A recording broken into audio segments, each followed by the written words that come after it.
नमस्ते शुभ संध्या। तो आज आम मैंने कॉन्ट्रैक्ट टीचर 2021 जो मैंने प्रिपेरेसन होती से पेपर वन गोटे टॉपिक रही Odisha general knowledge and current affair.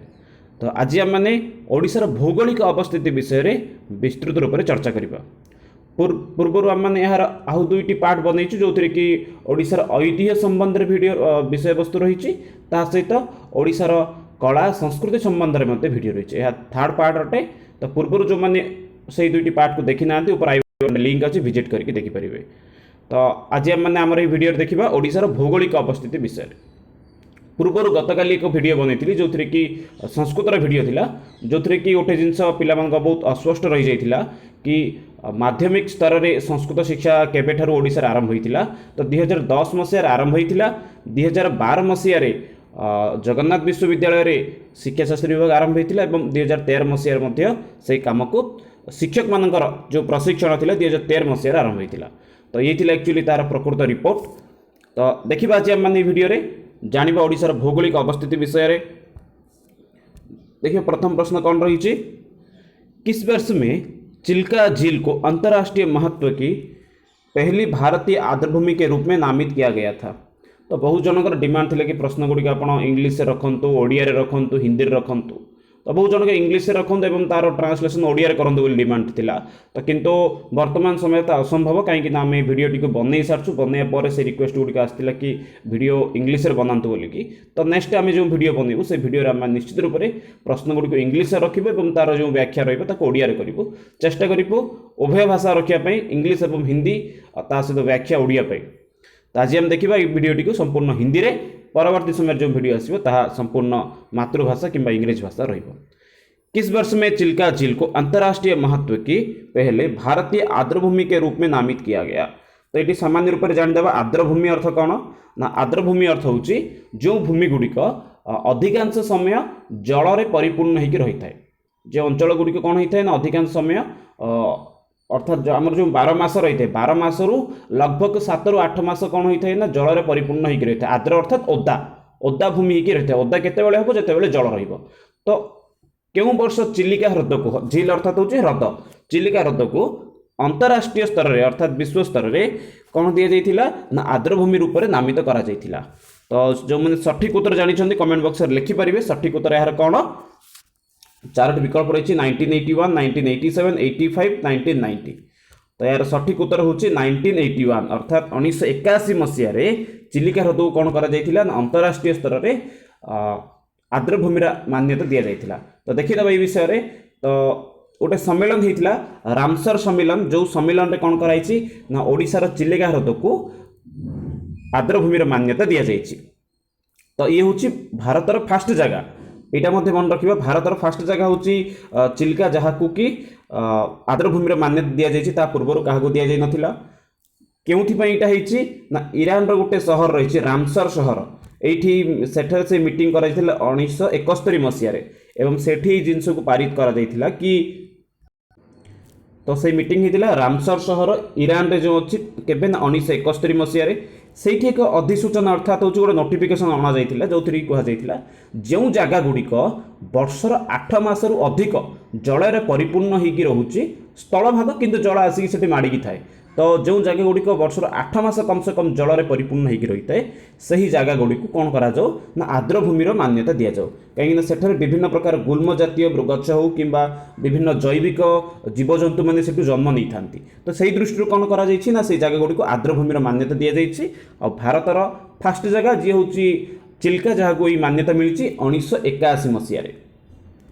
तो रामसर अधिसूचना अनुसार अर्थात नियम अनुसार वर्तमान पर्यंत 1929 विश्व स्तर में 1929 जगह कौन करा ना आर्द्रभूमिर मान्यता दि जाइए। आर्द्रभूमि अर्थात जो भूमि गुड़िक लगभग 8 मासरू अधिक जल परिपूर्ण हो रही स्थल भाग किंतु जल से आसिक माड़िकी रही है। परवर्ती प्रश्न देखिए भारत में ओडिशा का जनसंख्या का रैंक क्या है। अर्थात भारत में ओडिशार जनसंख्यार रैंक केते नंबर रैंक रे ओडिशार लोक मान संख्या रोचे तीसरा 12, 11 इनमें से कोई नहीं। जो उत्तर जानते कमेंट बॉक्स में लिखिपारे। तो ये जनगणना क्यों मसीहार जनगणना रैंक अनुसार आस 2011 ଯେବେ ମଧ୍ୟ ଆପଣମାନଙ୍କୁ କିଛି ମଧ୍ୟ ଜନସଂଖ୍ୟା ହେଉ କିମ୍ବା ସାକ୍ଷରତା ବିଷୟରେ ହେଉ ତାହା ଜନଗଣନା ଅନୁସାରେ ପଚରା ଯାଇଥାଏ। ତ ଲାଷ୍ଟ ଟାଇମ୍ ଜନଗଣନା ହେଇଥିଲା 2011 ମସିହାରେ, ତାପରଠୁ ଜନଗଣନା ହେଇନି। 2020 ମସିହାରେ ହେବାର ଥିଲା କିନ୍ତୁ କୋଭିଡ଼ ପାଇଁ ତାହାକୁ ବନ୍ଦ କରିଦିଆଯାଇଛି। 2021ରେ ମଧ୍ୟ ହେବାର ସମ୍ଭାବନା ନାହିଁ କୋଭିଡ଼ ସିଚୁଏସନ୍ ଯୋଗୁଁ, ତ ପୁଣି ଥରେ 2022 ମସିହାରେ ହେଇପାରେ। ତ 2011 ଜନଗଣନା ଅନୁସାରେ ଓଡ଼ିଶାର ଜନସଂଖ୍ୟା ର୍ୟାଙ୍କ କେତେ? ତ ଅପସନ୍ ଯେଉଁମାନେ ଜାଣିଛନ୍ତି ଠିକ୍ ଉତ୍ତରକୁ ଲେଖିପାରିବେ, ଚୁଜ୍ କରିପାରିବେ। ତ ଓଡ଼ିଶାର ଯେଉଁ ଜନସଂଖ୍ୟା ରହିଛି ତାହା ହେଉଛି 11 ନମ୍ବର ର୍ୟାଙ୍କରେ ରହିଛି। କେତେ ଜଣ ଓଡ଼ିଶାରେ ଲୋକ ରହୁଛନ୍ତି ବୋଲିକି ମେନସନ୍ କରାଯାଇଥିଲା 2011 ଜନଗଣନା ଅନୁସାରେ? ନା ଏଇଠି ଏକ ନମ୍ବର ଲେଖୁଛି, ସେଇ ନମ୍ବରଟିକୁ ସମସ୍ତେ ଦେଖିପାରିବା। ତା ପୂର୍ବରୁ ଟିକେ ସାମାନ୍ୟ ରୂପ ଓଡ଼ିଶାର ବିଷୟରେ ଟିକେ ଜାଣିଦେବା ମଧ୍ୟ।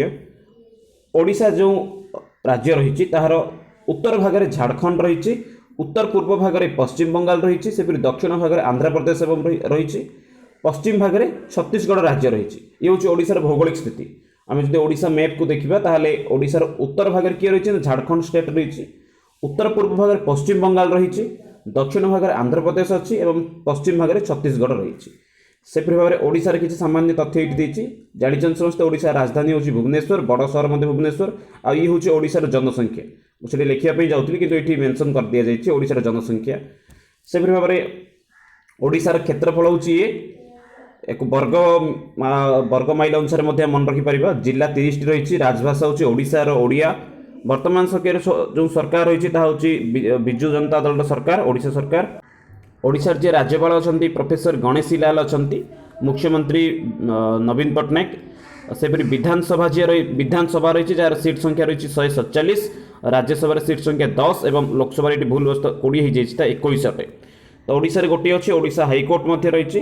ଓଡ଼ିଶାର ଯେଉଁ ଡାକ ସୂଚୀ ସଂଖ୍ୟା ରହିଛି ତାହା ହେଉଛି 75, 77 ଏବଂ ଯେଉଁ RTO ନମ୍ବର ରହିଛି ତାହା ହେଉଛି OD। ଏହି ସମ୍ବନ୍ଧରେ ମଧ୍ୟ ମୋଷ୍ଟ ଇମ୍ପୋର୍ଟାଣ୍ଟ ପାର୍ଟ ଗୋଟେ ଏଇଟା, ଏ ସମ୍ବନ୍ଧରେ ମଧ୍ୟ 1 ମାର୍କ ପ୍ରଶ୍ନ ରହିବାର ଯଥେଷ୍ଟ ସମ୍ଭାବନା ରହୁଛି। ପରବର୍ତ୍ତୀ ପ୍ରଶ୍ନ ଦେଖିବା, ଓଡ଼ିଶାର ନଦୀବନ୍ଧ ସମ୍ପର୍କରୁ ରହିଛି।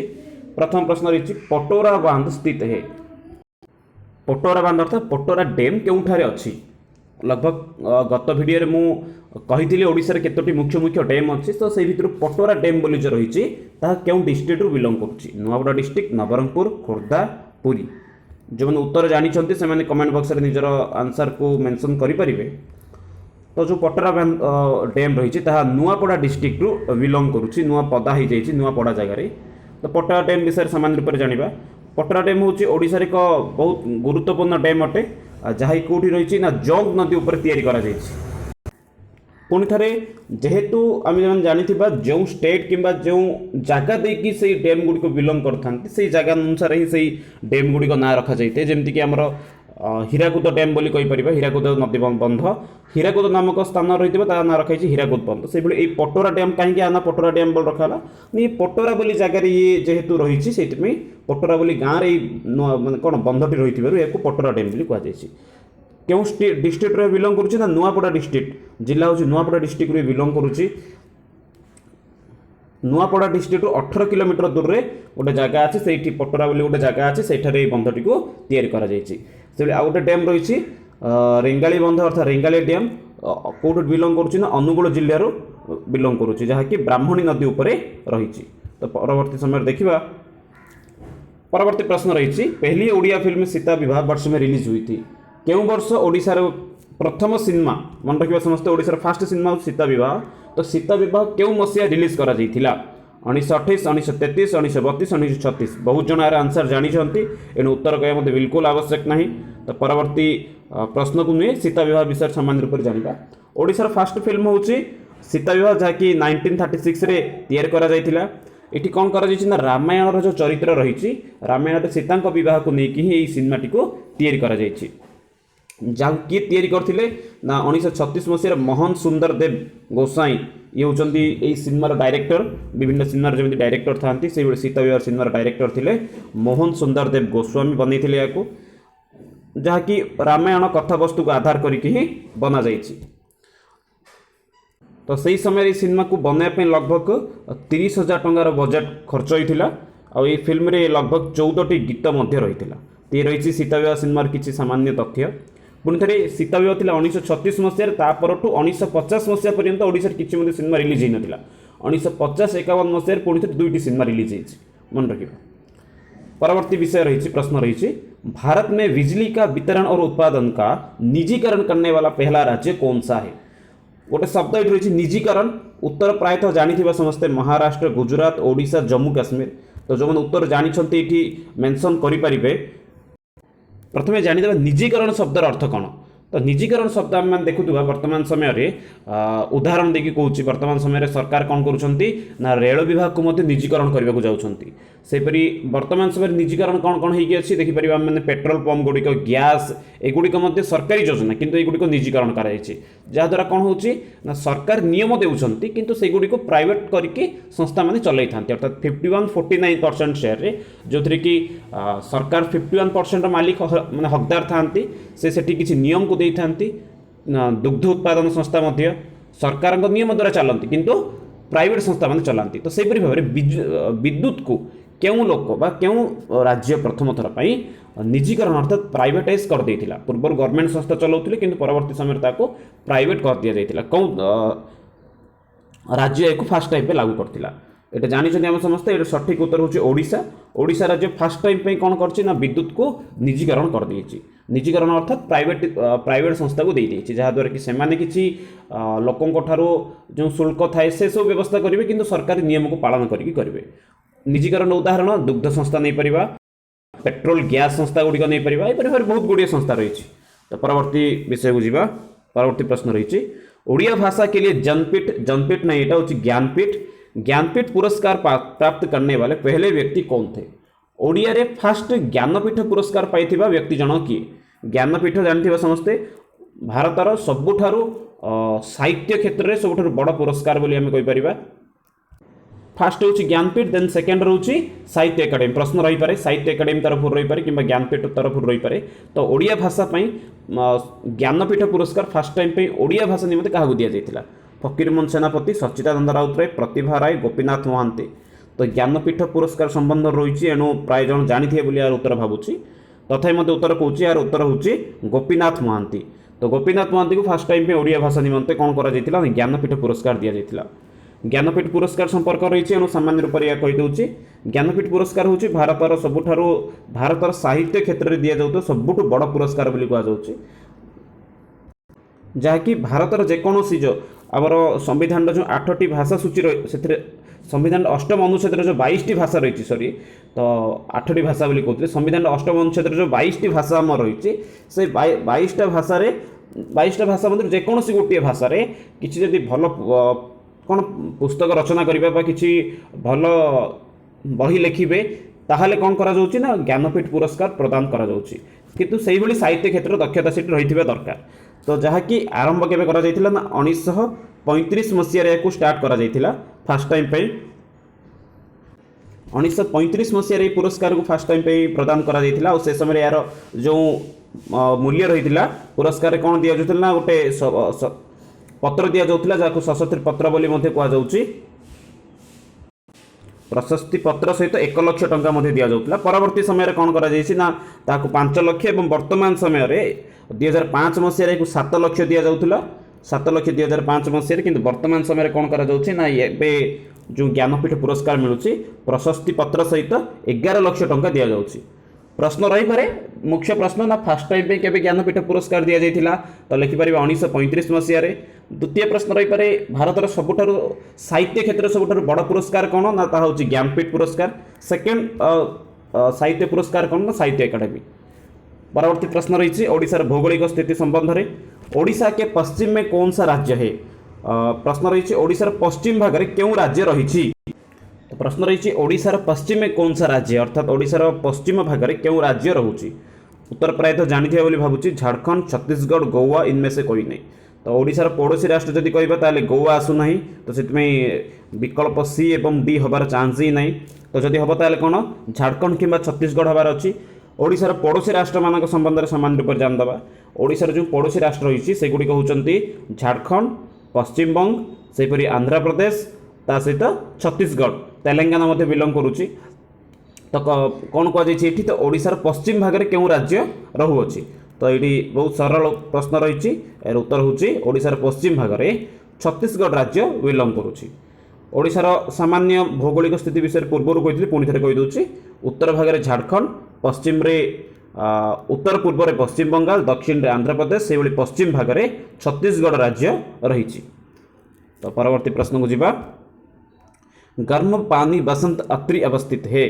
तो गरम पानी अर्थात ये हूँ जो आमर उष्ण प्रसवण बोली जो रही किसी स्थान आमर जो गरम पानी बाहरी माने किसी स्थान गरम पानी बाहरी थाए तो सही जगहटी उष्ण प्रसवण बोली आम जहाँ कही था से जगहटी केउठारे अच्छी खोर्धा जिला से जगह नाम मध्य कही अत्रि बोलिकी तो सही जगहटी कौटी अच्छी खोर्धा जिला अनुगुल गजपति केन्द्रापड़ा।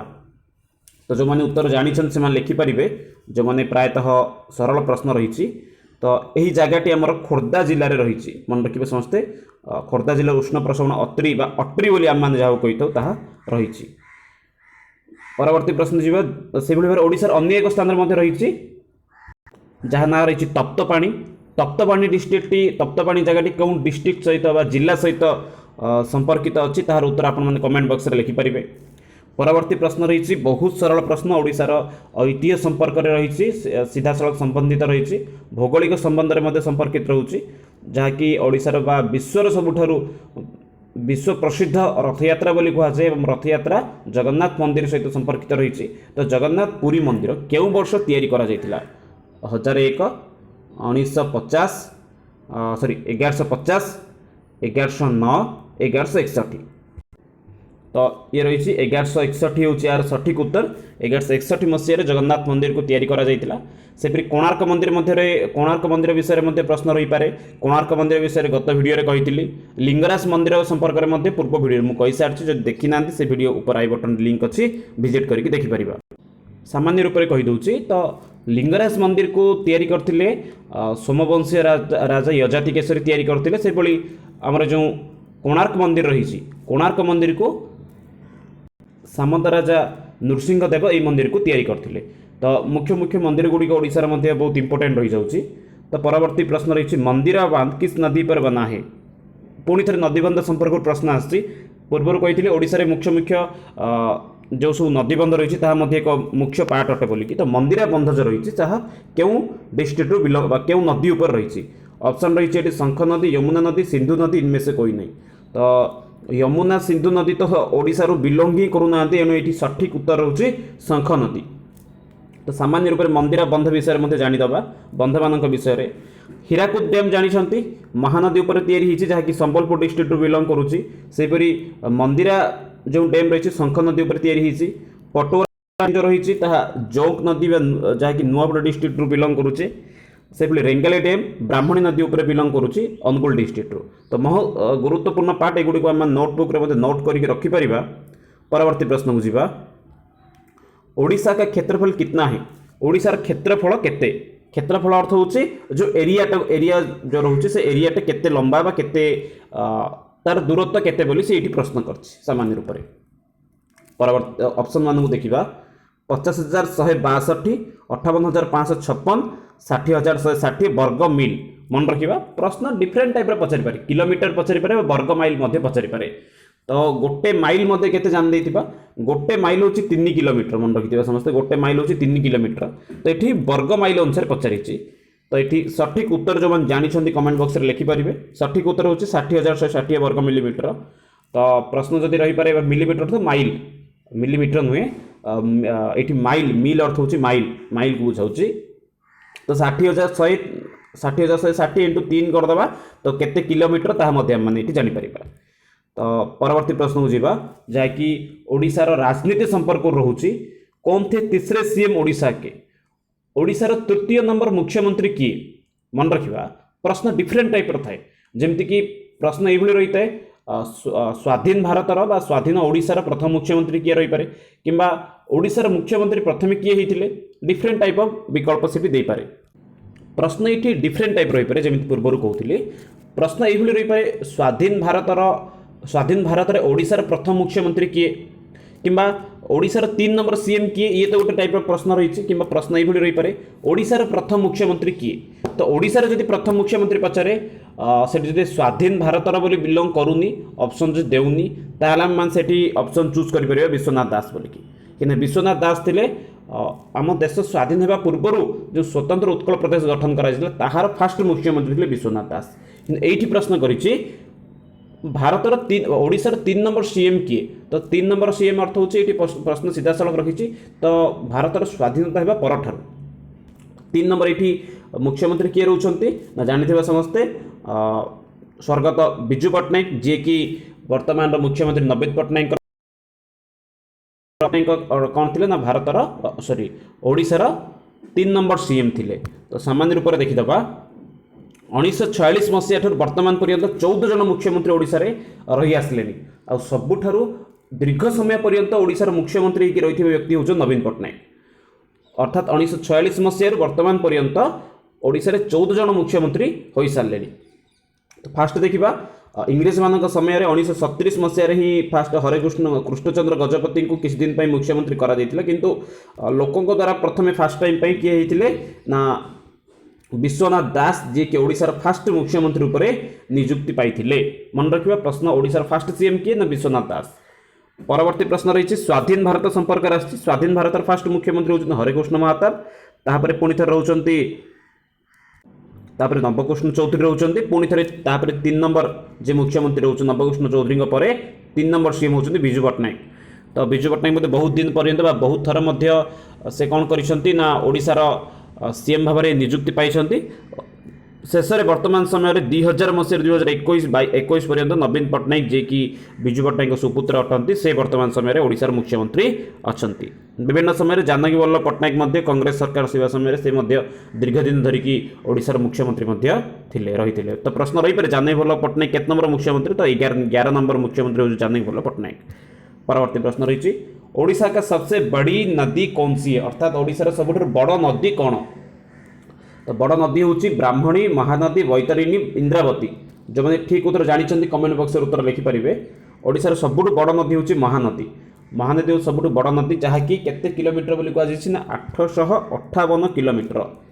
तो ठीक से लिखिदेव थे 858 किलोमीटर हूँ महानदी व्यापी रही ओडिशा रे। महानदी संपर्क सामान्य रूप से कहीदेवा तो महानदी हूँ छत्तीसगढ़ अमरकंटक पर्वतर महानदीर उत्पत्ति स्थल रही। यह ओडिशार विभिन्न राज्य देखिए संबलपुर बालेश्वर होगी कटक होगी शेष जाइए बंगोपसागर लीन होती। तो ये हूँ महानदी। महानदी उपर कौन डैम बनी ना हीराकुद डैम जहाँकि संबलपुर डिस्ट्रिक्ट बिलोंग करुँच। परवर्ती प्रश्न रही ओडिशा में कितने प्रकार के वन पाए जाते हैं ओडिशा रे केते प्रकार वन रही। तो बहुत सरल प्रश्न रही। तो ये ऑप्शन रही 4 3 5 इनमें से कोई नहीं। तो ये सठिक उत्तर होची ओडिशा मुख्यतः 4 प्रकार वन आमको देखा मिली था। परवर्ती प्रश्न निम्नलिखित में से कौन सा ओडिशा में बायोस्फीयर रिजर्व है। तो प्रश्न अर्थ होची ओडिशा एमान भीतर कोटा जैविक बायोस्फीयर अर्थ जैविक मंडल बा जैविक सुरक्षा। जैविक सुरक्षा अर्थ होची जो जीव मैंने रही वन्य जीव मैंने हूँ वन्य पशुपक्षी मैंने हूँ बा गछलता मानू से सुरक्षा देवा अर्थात से रक्षणाबेक्षण करने निम्नोक्त क्यों ओडिशार क्यों जगह रिजर्व अर्थात संपूर्ण रूप से रखी दि जाइए रखा जाइए। तो ये हूँ यार सठिक उत्तर जो मैंने जानी कमेंट बॉक्स में लिखिपारे। 4टी ऑप्शन रे शिमिलीपाल वैश्यपल्ली चांदका एवं सातकोशिया। तो ठीक आंसर ये रोचे शिमिलीपाल अभयारण्य। शिमिलीपाल अभयारण्य कौन करुच्ची ना जैविक अर्थात जो सब जीवजंतु वृक्षलता एवं सेठारे बसवास करुवा जहाँ किसी रही सेगुड़िकर रक्षणाबेक्षण सरकार योजना मान प्रस्तुत करती बायोस्फीयर भंडार रूल्स अनुसार। तो कौन होती देखिए बायोस्फीयर योजना कौन रही। बायोस्फीयर भंडार हूँ भौगोलिक रूप से जो जीवजंतु एवं प्राकृतिक भूभाग गुड़िक रही से रक्षा एक या। तो ए कौन कर अर्थात जो अभयारण्य गुड़िक गोटे जीव को मुख्यतः ध्यान देवा सहित अन्य जीव मानकर सुरक्षा और से उन्नति जो चिंता करा बायोस्फीयर भंडार बोली कहुए। भारत में कौटी कौटी रही ना नोक्रेक जैवमंडल रही मेघालय से पचमढ़ी बायोस्फीयर रिजर्व रही मध्य प्रदेश में। शिमिलीपाल ओडिशा रही 2009 मसीह ये सब होती 2013 मसीह बड़ा निकोबर जैवमंडल तो ये रही 2013 मसीहा को तैयारी करा जाइए। तो परवर्ती प्रश्न को जीवा ओडिशा में किन जिलों में लौह की भंडार बड़े पैमान पर पाए जाते हैं ओडिशार केउं जिल्ला रे अधिक परिमाणर लुहा पत्थर लोहे की भंडार अर्थ होची लुहा पत्थर अधिक परिमाण मिली थाए गोटे मोस्ट इंपोर्टेंट भौगोलिक दृष्टिकोण रही केउं डिस्ट्रिक्ट रु अधिक परिमाण रे लुहा पत्थर आमर मिलुची संबलपुर कलाहांडी केन्दुझर फुलवानी तो फुलवाणी प्रसिद्ध कौन जीआई फुलवाणी हलदी जाको जीआई मान्यता मिली तो प्रश्न रही पारे ओडिशार केउं केउं जिनस को जीआई मान्यता मिली तो जीआई मान्यता मिली फुलवाणी जो हलदी रही है मिली तो से भली देखिबा एठी सठिक उत्तर कौन रोची एठी सठिक उत्तर रोची एठी सठिक उत्तर रोची केन्दुझर केन्दुझर रो कौन होईची ना अधिक परिमाण रे हमर कौन ना लुहा पत्थर मिली थाए केन्दुझर डिस्ट्रिक्ट रो कौन होईची ना अधिक परिमाण रे लुहा पत्थर हमको मिली थाए। परवर्ती प्रश्न को जीवा बॉक्साइट के निक्षेप पाए जाते हैं अर्थात बॉक्साइट सबुठारु अधिक कौन कौन कौन हम केउ केउ केउ स्थान रो हमको अधिक परिमाण रे बॉक्साइट मिलुची ओडिशार केउ केउ जिनस गुडी सब बाहर को जाउची ना बहुत गुडी खनिज पदार्थ लुहा पत्थर हो बॉक्साइट हो एई सब जिनस ओडिशार बाहर राज्य को जाउची तो से भीतर जो बॉक्साइट होची से बॉक्साइट केउ स्थान रो मिली थाए लांजीगढ़ मयूरभंज केन्दुझर आईवा घाटी तो जो मैंने उत्तर जानी से उत्तर को कमेंट करेंगे गोटे मोस्ट इंपोर्टेंट प्रश्न गुड़िक गुड़िक बोली आम कहीपर तो ओडिशार जो लांजीगढ़ बोली स्थान रही लांजीगढ़ स्थान कौन होना बहु परिमाणर बॉक्साइट आम ओडिशा प्राप्त करें से बॉक्साइट को पुणी थे आवश्यक अनुसार आम ओडिशा व्यवहार करे पुणी थे बाहर स्टेट को पठाई देता है।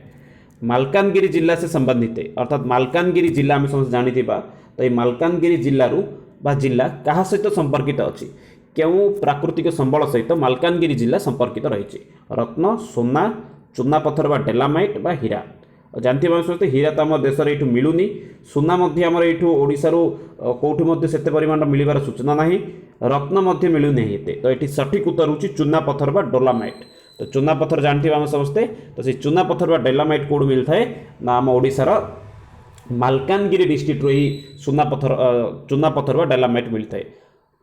तो ये सब रोचते ओडिशार भौगोलिक स्थिति संबंध करे। तो परवर्ती प्रश्न रही ओडिशा की चीनी के अधिकांश मिट्टी चीनी मिट्टी नुहे होची चाइना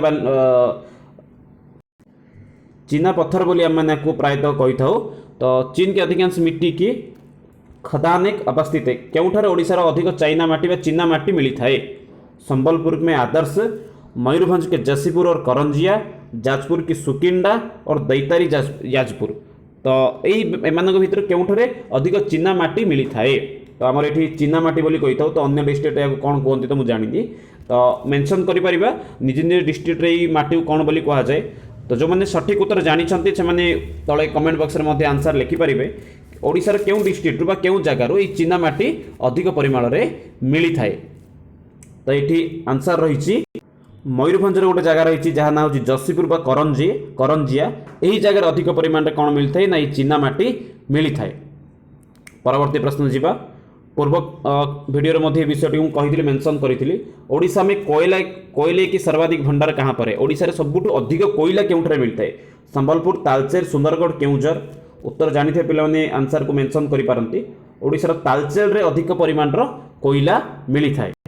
परवर्ती प्रश्न पुणी थे ओडिशार क्षेत्रफल संपर्क रही ओडिशा के उत्तर में कौन सा राज्य है ओडिशार जो जोग्राफिकल मैप रही से भीतर ही रही ओडिशार पड़ोसी राष्ट्र संपर्क में पचार राष्ट्र नुह राज्य संपर्क रही राष्ट्र अर्थ देश को बुझाऊँ राज्य अर्थ हूँ कौन से गोटे प्रदेश को बुझाऊँ तो बहुत थर मो पाठ राष्ट्र ही आसी ओडिशार उत्तर भाग क्यों राज्य रही पूर्व आम मैंने पश्चिम रे कौन रोचे जानी जाइए पश्चिम आम रोचे छत्तीसगढ़ रोचे मेंशन करा तो वर्तमान समय उत्तर भाग में कौन राज्य रही पड़ोसी राज्य मान विषय में प्रथम आम जानदे बारंबार राष्ट्र ही आसी ओडिशार पड़ोसी राज्य मान होती आंध्र प्रदेश जाऊँगी तेलंगाना रही झारखंड छत्तीसगढ़ पश्चिम बंग एम होती ओडिशार पड़ोसी राष्ट्र तो एम भितर क्यों राज्यटी ओडिशार उत्तर भाग रही तो प्रश्न ऑप्शन देखिपर समस्ते न्यू दिल्ली मध्य प्रदेश ए दुटा तो ओडिशार पड़ोसी राज्य ही नुहति तो इनमें से कोई नहीं ये मध्य पारे तीन टा ऑप्शन भूल अच्छी तो ठीक उत्तर ये हूँ झारखंड ओडिशार उत्तर भाग में झारखंड राज्य रही अच्छी। परवर्ती प्रश्न है कोणार्क सूर्य मंदिर को किस वर्ष विश्व हिरासत में शामिल किया गया था कोणार्क मंदिर को क्यों वर्ष विश्व धरोहर अर्थात विश्व जो सब मुख्य मुख्य पर्यटन केन्द्र रही सहित आड करा चारोटी ऑप्शन रही 1970 84 60 90 सठिक उत्तर यह रोचे 1984 मसीह कोणार्क मंदिर को कौन कराई ना विश्व हिरासत अर्थात जो ओडिशार प्रमुख विश्वर प्रमुख पर्यटन केन्द्र भितर ताको आड कर दिया सामिल कर दिया जाइए। तो कोणार्क मंदिर को सूर्य मंदिर बोली कहुई या गंगवंशीय तत्कालीन राजा सामंत राजा नृसिंह देव द्वारा तैयारी करा जाइथिला। वर्ष यही मंदिर कौन अटे ना विश्वर जो प्रसिद्ध स्थल अच्छी से मंदिर गोटे अन्यतम अटे। तो यह यूनेस्को द्वारा केबे करा जाइथिला 1984 मसीह को विश्व धरोहर स्थल रूप में घोषणा कर दिया जाइथिला। तो ये थिला आज किसी प्रश्न एवं ओडिशार भौगोलिक परिस्थिति विषय आम मैंने सठिक रूप से जानिले। तो आशा करुच्ची पुणी थे मिसिबा आगामी भिडियो से पर्यंत रहुची। धन्यवाद।